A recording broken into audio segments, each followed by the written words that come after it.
guys, welcome back to the workshop here. Today I bought a new guitar, or new, but it's new to me. It's a used guitar, but I bought it earlier today and I wanted to show it to you guys here and also do a complete setup on this guitar because it has some issues that we have to set up and figure out. But I want to show you the body here because I believe this will show up on the camera.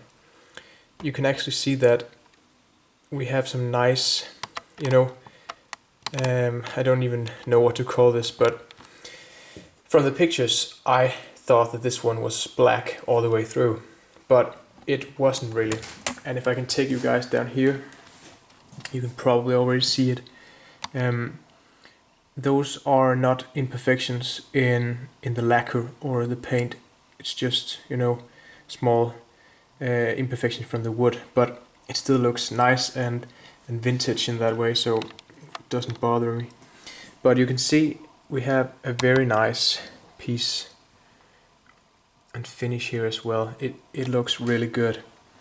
And if I flip it around here, you can see the back as well, because it looks really nice as well. You can see it right here. We have a very nice looking guitar, and the spring cavity looks nice as well. So this one looks really good, and I'm very happy that I bought this one because this guitar right here is a Tradition guitar, and I have a couple of Tradition guitars in my arsenal, and they are basically guitars made or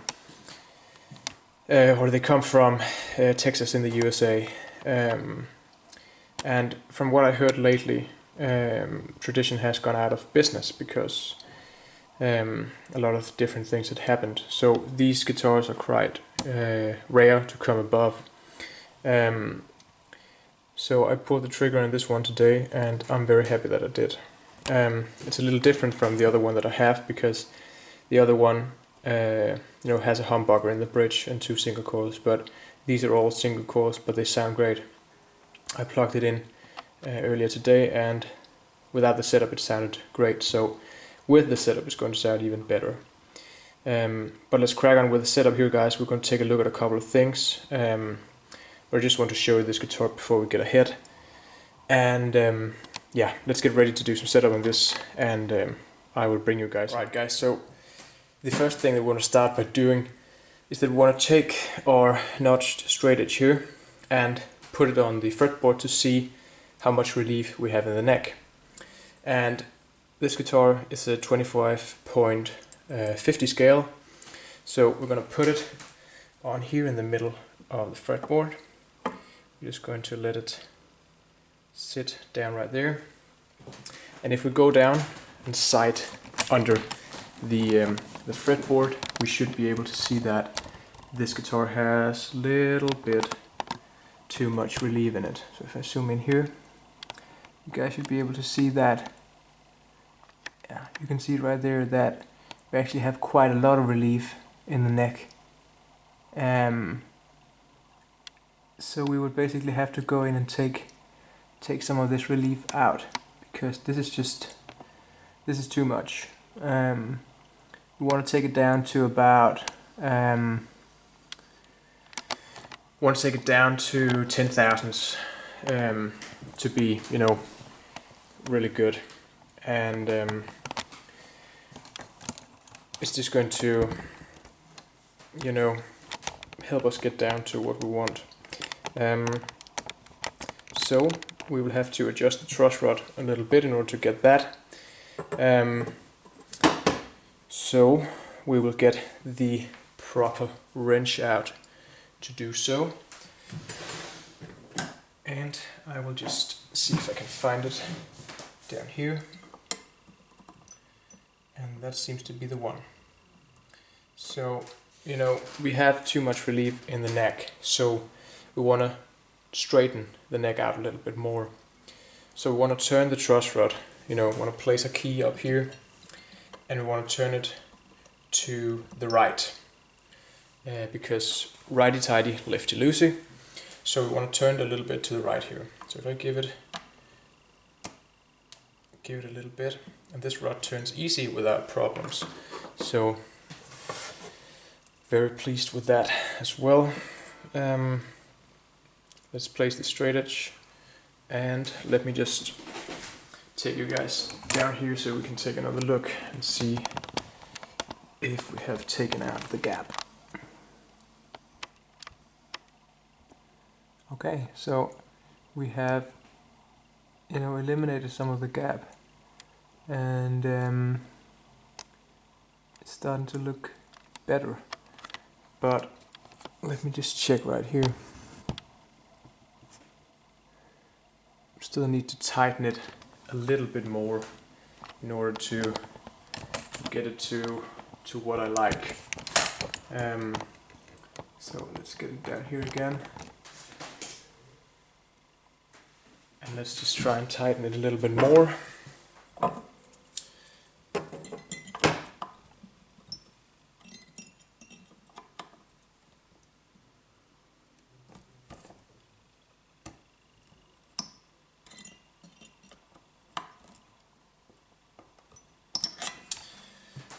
And let's just try and see what we get out of it. Now, at least we should have straightened it out a little bit more compared to what we had. So let's try and take a look at this down here.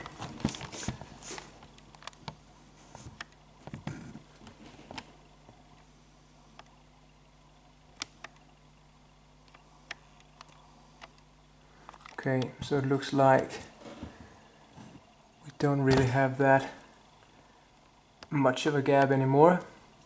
It's starting to look nice. So we can now take out our feeler gauge, and we can check to see if we have what we need. And I will go for my 10,000 feeler gauge right here, and I will insert it, right here in the 7th fret. And I would say that we are there. Maybe we could turn the truss rod a tiny bit more just to get it just like that, and just to see what it does. So let's insert it down here again.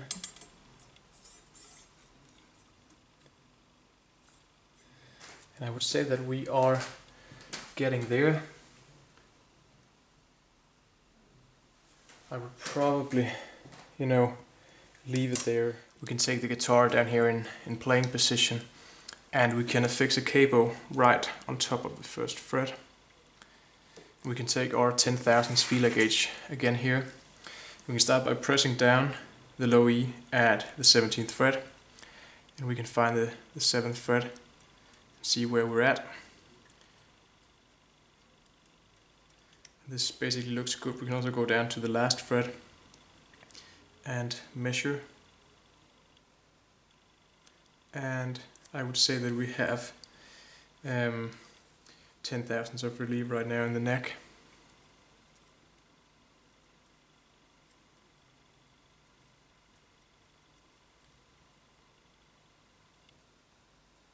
Yeah, I would say that we are around the money there. So we can take off the cable and basically move on to the next step right here, guys. Alright, so right now that the neck has been adjusted to the proper relief, we can go in and adjust the bridge saddles. And the first thing we would have to do would be to set the 2 E strings up here at the 12th fret to the height that we want them to be. So if we go by Fender specs on this one, we're going to set it to 1.6 on both the E strings. And that is basically, going to be where it would be set coming right from the factory. And I will use this, action gauge right here, and I will just place it around the 17th fret and measure it out from there. So basically go down, take a look and check that we are right on the money. And I would basically say that we're close. Let me just show you a thing here. Because when we have to go in and adjust the saddles, we have to, there's one thing that we do not like to see. And that is the way these saddles are sitting right now. Take a look at those. Especially, yeah, both the high E and the B string, and the B string especially, are really tilted and crooked, and you don't ever want to see that for your bridge to be set up. They should sit somewhat flush, and from there we would match, each of the remaining 4 saddles to the bridge, the fretboard radius. But you don't ever want to see them, sit like that. So we'll have to go in and adjust that as well. Yeah, so just keep an eye out on that. And yeah, you don't want to see that. So let's get you guys in here again. And you can take a look at the saddles. And yeah, let's say that we'll have to get the E up a little bit. I'll just raise it up so I know that it is flush, or at least somewhat flush. And I would say that have to bring up the low E a little bit as well, just to get it flush. I would say that we're there. And just check, yeah, we are on 1.6 on both E strings now. We can, from here we can basically take out our under, string radius gauge. This is a 12-inch which matches the fretboard. And I would basically go in and set it on top here, and I would play the strings. So the low E isn't ringing out, and that's because it has been adjusted to, we're going to use the 2 E strings as a guide, so it doesn't ring out. The B, G and D rings out, the A doesn't, and the low E does. So we don't want the low E to ring out, so we would have to adjust the A string, or the saddle of the A string, down a little bit in order to, get a proper reading on this. So we'll place it on here again. Have to take it down a little more in order to get it to what we need.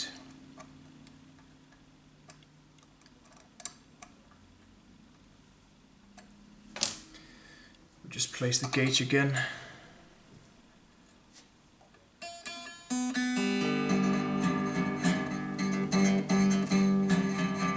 So now the low E doesn't ring out anymore.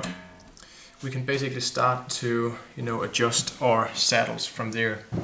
So we place it up here again, and I know that the remaining treble strings needs to come up a bit, and we're just going to fix this very tilted saddle right there. I'm going to bring up the G string as well. I'm going to give it a couple of turns just to get it level. So we place it again. Just have to put the B string down a little more because we adjusted it too high.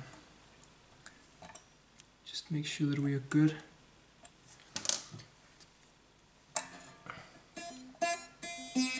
And take the G string up a little bit.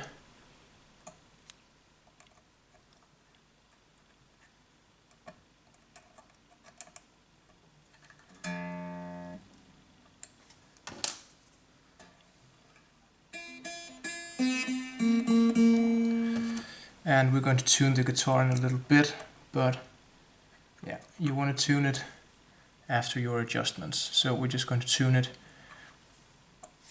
in a second. You can take the G string up a little bit more and just see what happens. You can also take the D string up. So let's do that.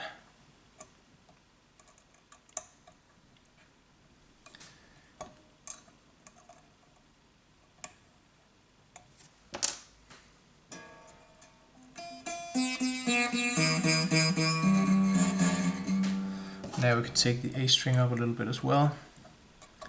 Just make sure that it's sitting, you know, that it's not tilted or crooked in any way. Put it on again.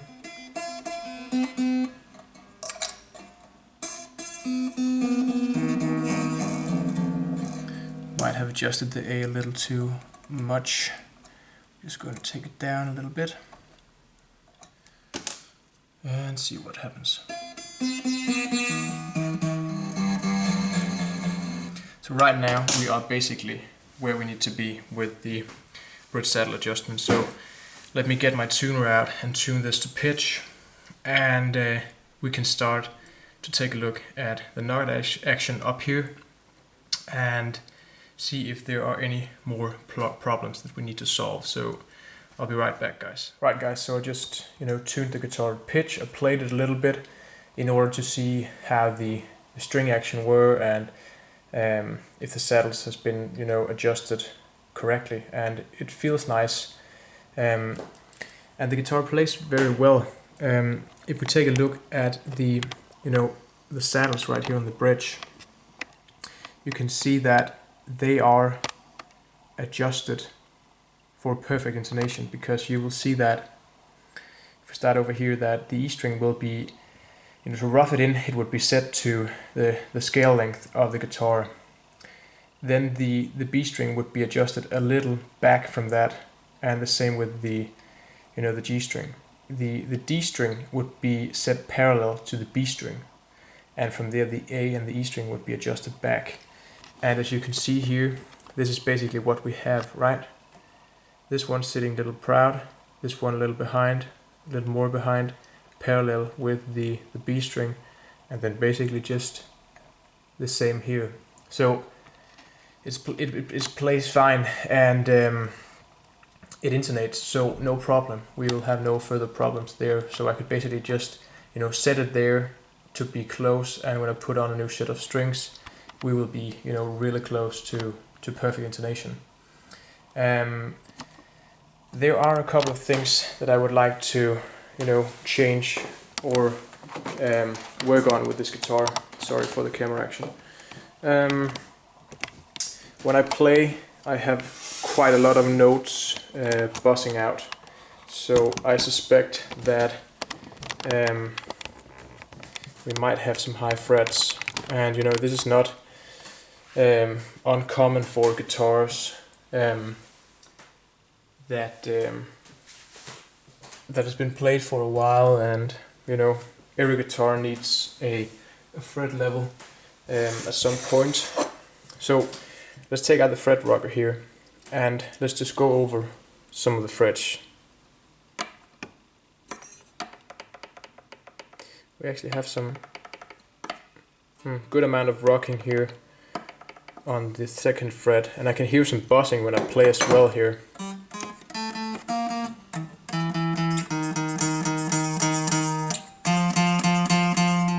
I don't know if you can hear it, but it buzzes. But we have a high fret. Yeah. And before I assume anything, I will always check if the fret has actually lifted up and not being held in place properly. But at least for now, we have a high fret there. Let's move down. We have a little bit of a high, okay. Another high fret there. Yeah, okay. Some unevenness. And that will cause some problems if we don't take care of that. And right now, with this, it's also some rocking there. With the action we have set now to Fender specs, which is 1.6, we get buzzing when we play, so we would like to, play at that action without having the string buzz. And there are quite a few frets in here that are actually high, so it might be worth, going in to take a look at the frets and maybe give it a fret level to see if everything is good, and see if we can take out some of the issues. Yeah, we'll have to give it a fret level in order to get this right. So this will probably be what we're doing next, but a quick little recap. When I get a guitar in, whether it's my own or a guitar that I'm setting up, I always like to check the neck relief, set it if it isn't set correctly. From there I will move to the bridge saddles, set them so that they're not tilted or crooked in any way, get the action set right and match the string height to the fretboard. From there I will play the guitar, see what it feels like and how it plays, if I occur any buzzing. We could also, take a look at the nut, but it seems fine. We don't have, we have a fine first fret action, and if we're going to, level the frets, we might have to adjust the nut a little more. But, from there I would move to the nut if I didn't occur any problem after, adjusting a truss rod and the bridge saddles. But I suspect that we're going to give this a fret level. Let me just go through the frets and see if some of the frets are lifted up in any way, and should something that should be easy to spot. But let me do that, guys, and I can bring you in when we get to the fret level.